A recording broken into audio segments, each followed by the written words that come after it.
one of my men said, Pastor, I need you to go talk to my dad. He said, my dad is a rough man. He just doesn't want to listen to anybody about his soul. But he said, could I call you some night and get you to go with me? And I said, yeah, give me a call and I'll be happy to go. So one Saturday night, it was going toward dark at the time, and he called me and he said, tonight's a good night to go visit my dad. So we went over toward Pikeville, one of those hollers, a lot of hollers over that way.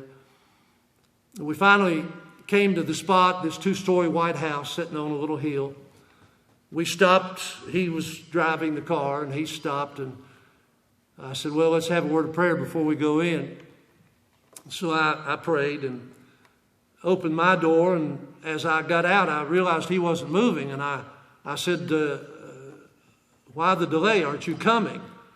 He said, no, I can't go in there. He said, my dad threatened to kill me if he ever saw me again. He said, my dad's been on a 6-week drunk. He said he's up there sitting on his bed up in the 2nd floor bedroom, got a pistol sitting beside him, and he's stark naked.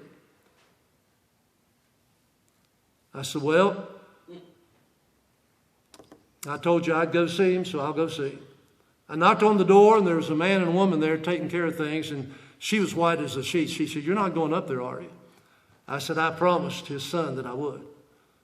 So I walked upstairs, and 3 famous words came to my mind. I said them all the way up the steps. Lord, help me. Lord, help me. When I opened the door, I knocked on the door, his gruff voice had come in, and I opened the door, and there he sat naked, had a pistol right beside him.